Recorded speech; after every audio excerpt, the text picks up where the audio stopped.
Hello, everybody. I'm Wendy Raymond, and welcome to Tapped for Change. What does the TTB proposals mean to you? Today, we're going to take a closer look at the two TTB proposals that were published in January of this year. One proposal is for an alcohol fact statement that would include nutrients values such as calories, carbs, fats, and proteins, as well as the alcohol content. Alcohol content would include percentage of alcohol by volume and the number of ounces of pure alcohol. This will be a very simple breakdown of these proposals. We won't get terribly detailed. So let's dive in and review how these proposals work and how they can affect you if they are passed. So first off, being that this is a presentation, has to do with information that could become law, I must state this. I am not a lawyer. This is not legal advice. This presentation is based on public regulatory proposals and industry interpretations. For any questions, consult a legal expert for compliance guidance and refer to the official sources for the most up-to-date information. I can hear you asking yourself, Wendy, if you aren't a lawyer, why do you even care about these proposals and how they affect me? Let me explain. I own Taps and Snaps. I help alcohol producers like you navigate the complex world of the TTB and State Alcohol Commission requirements. I take the nitty and gritty like colas, state label submissions, TTB permits online, and TTB formal approvals so you can do what you do best, make great beer.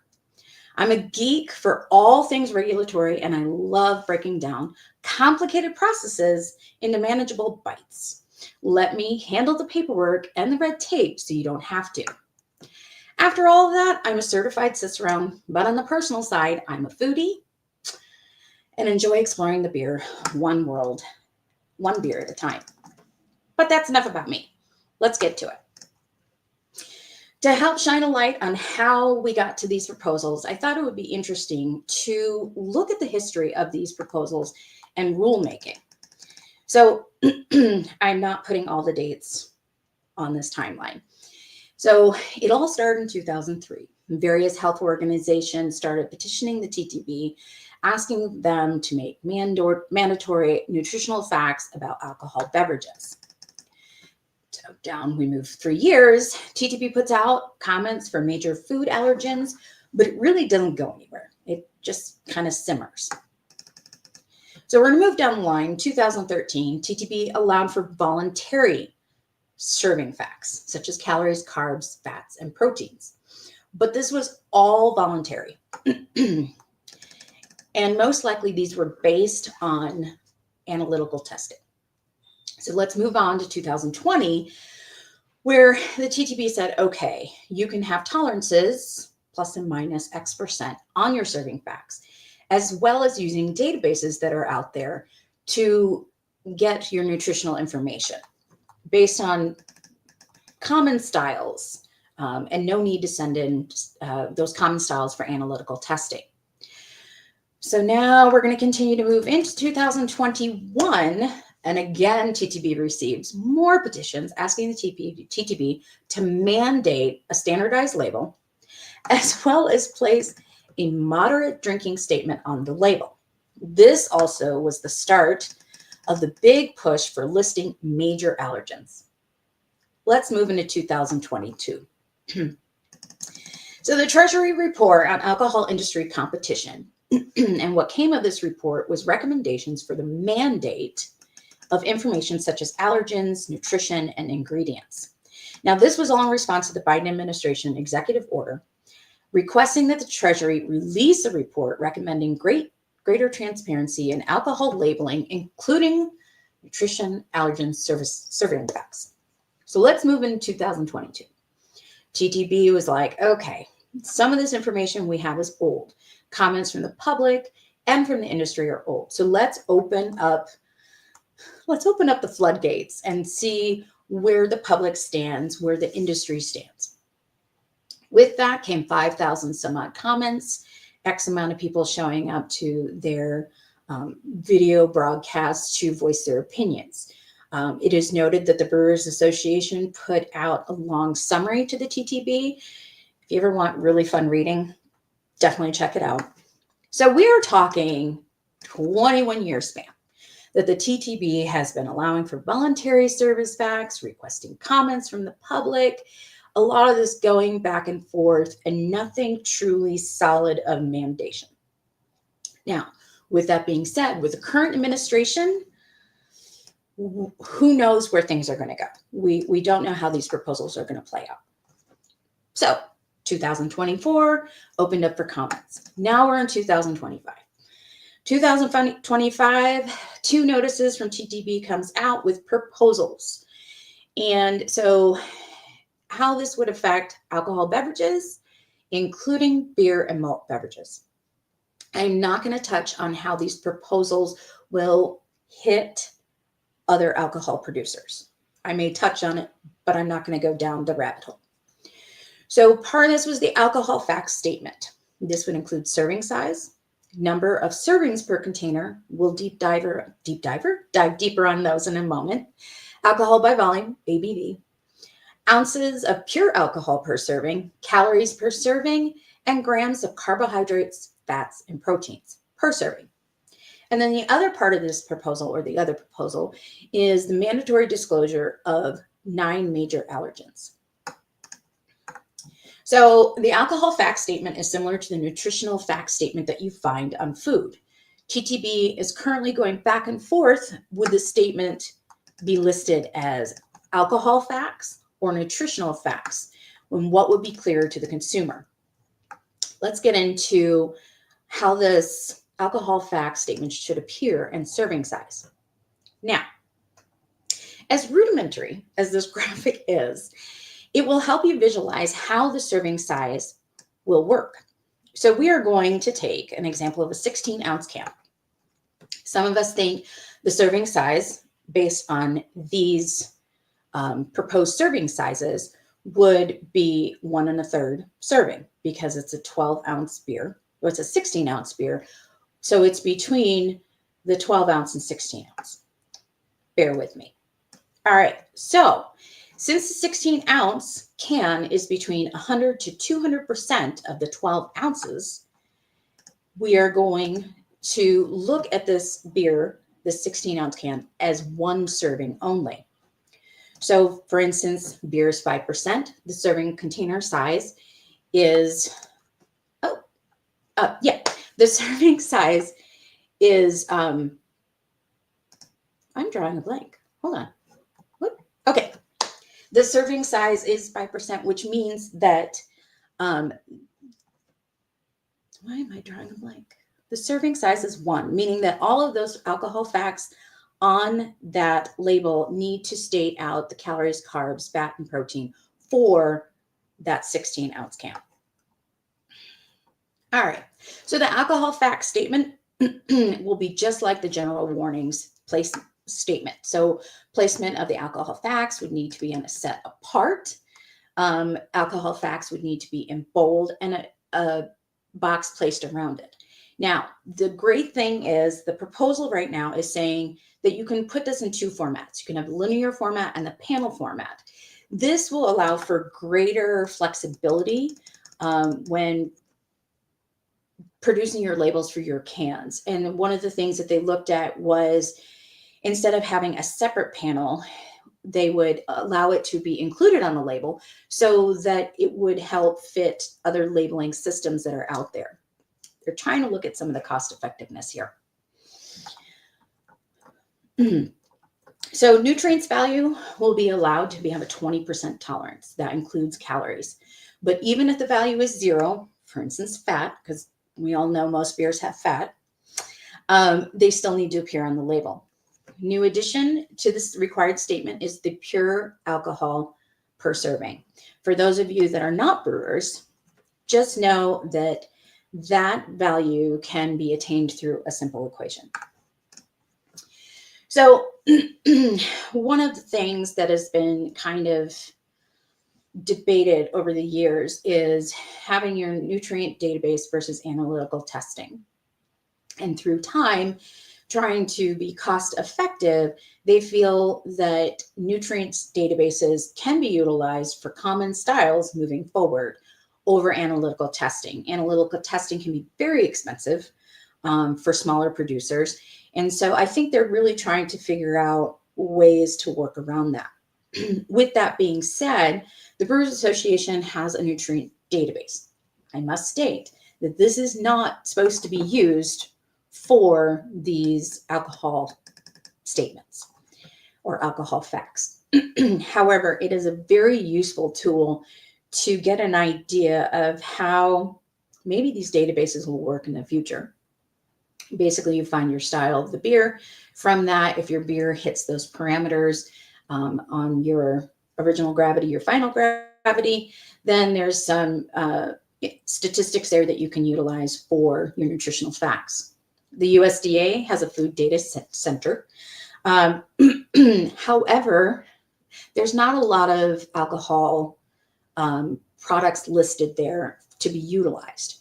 So since the TTB is proposing to use nutrients databases, it'll be interesting where these databases are supposed to come from.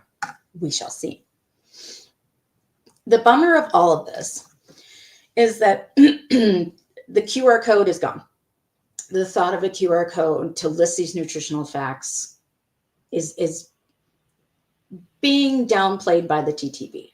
The Brewers Association and other small business organizations advocated for the rule, allowing the disclosure via a QR code. However, the TTB feels that availability of technology to access the QR codes is limited. Now, the thing about the QR code, it's being successfully utilized in the EU. So we shall see where it all plays out. How does this affect you? Who does this affect? So this alcohol facts statement, calories and nutrients data. If your product does not cross state lines, you're exempt from this, except one thing. The alcohol content statement. So alcohol by volume, percentage of alcohol by volume. We all think of this as the ABV statement. On labels, it's still going to be recognized as alcohol/volume, percent of alcohol by volume. So they're really trying to get rid of the ABV. They don't want to go down that road. So currently for ABV, the tolerance is 0.3%, which can be very difficult to get to through an equation. And the tolerance just is not there. The equipment that is needed to get to that point is expensive. So the proposed change is a 1% tolerance, which will allow for brewers to calculate their alcohol content by utilizing a formula based on a hydrometer readings, which would be cost beneficial for smaller producers.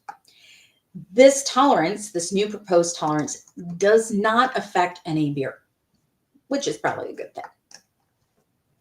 And who does this affect? Now, this is a big, big change. So the alcohol content proposal would reach beyond the Federal Alcohol Administration Act. That's a lot to say. So that act said what jurisdiction the TTB had over beers. So what this means is now they're overreaching. So beer that is not crossing the state lines, this packaging has to have the ABV on it. Meaning, I know most of my clients primarily produce and distribute in a single state. which is great, but now that information will be required on the containers, as well as kegs and bulk containers. They don't really state down to what bulk containers are. I'm assuming that this would be crawlers and growlers that would go home with your customers. So we shall see where that goes as well. Moving on to the FDA proposal through TTB. This mandatory label disclosure will be for all malt beverages, for most wines, and all distilled spirits. Had to throw those in there. So 9 major allergens that are specific and listed by the FDA are milk, eggs, fish, crustaceans, shellfish, tree nuts, wheat, peanuts, soybeans, and probably added in the past 10 years, sesame. We're going to go down a little bit about common beer styles and probably some of the major allergens that would appear in beer. First off, we have milk. Beers that contain lactose will be required to list milk as an allergen. Lactose is a sugar found in milk, is considered a milk product, and the FDA requires that food containing milk or milk derivatives, including lactose, must be labeled as such. I had a dear friend recently. She drank a beer and knew the brew master, and come to find out that the beer had lactose in it, and she has a milk allergy. She did not feel well afterwards. Crustacean shellfish. When I first saw this, I kind of had a slight moment of panic because I thought, well, all these oyster stouts and stuff. But that's not the case. Crustacean shellfish are things like crab, lobster, prawns, and shrimp. Useless trivia information also includes krill. So crustacean shellfish is anything with a hard shell and jointed appendages. Not to be confused with molluscan shellfish, such as clams, oysters, scallops, and such.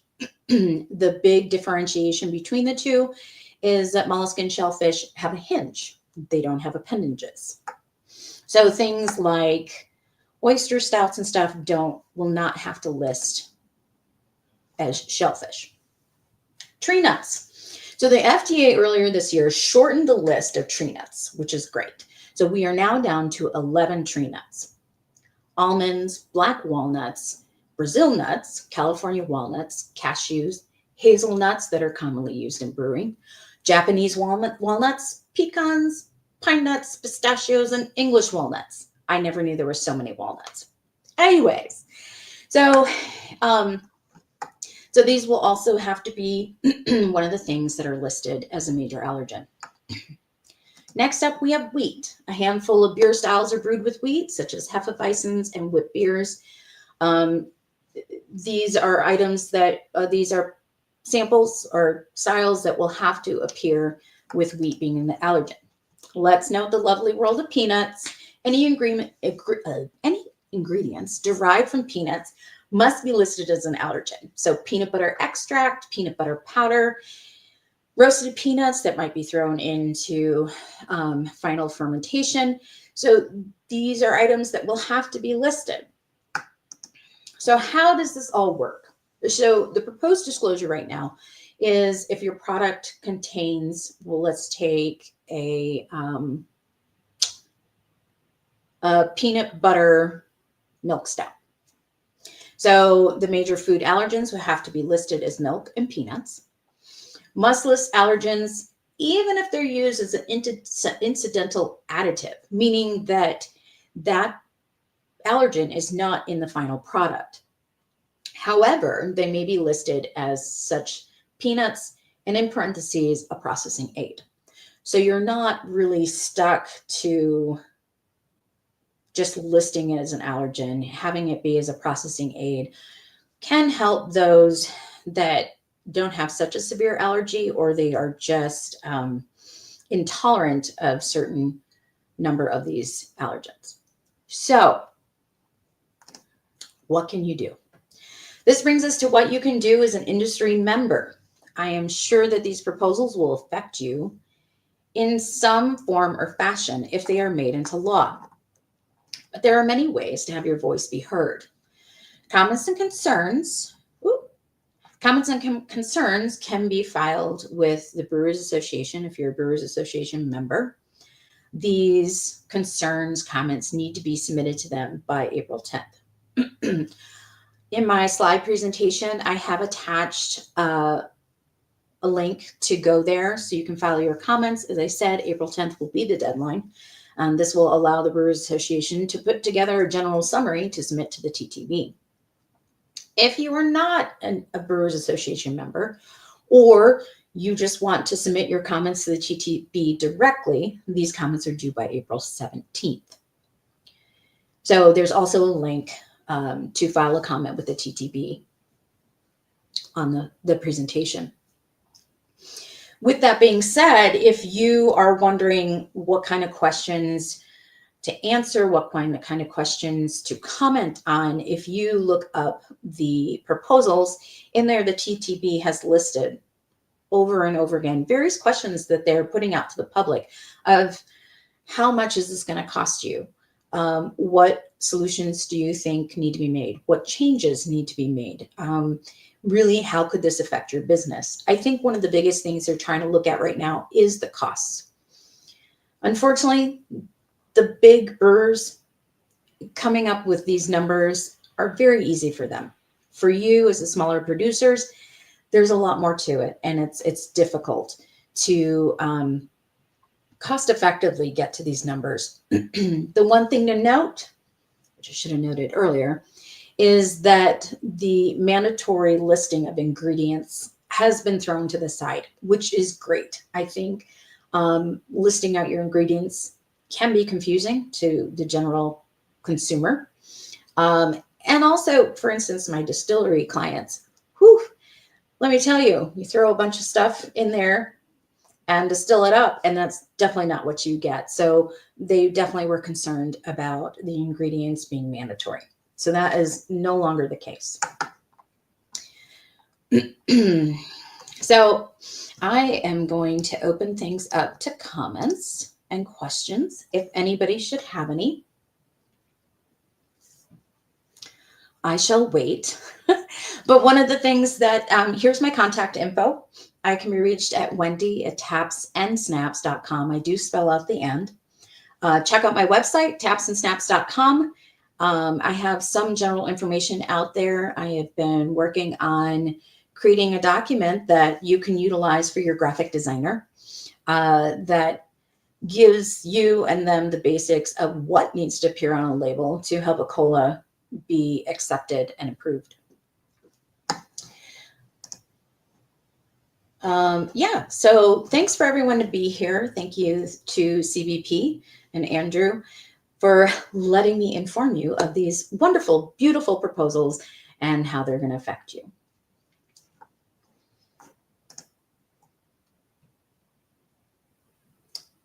I think that is it.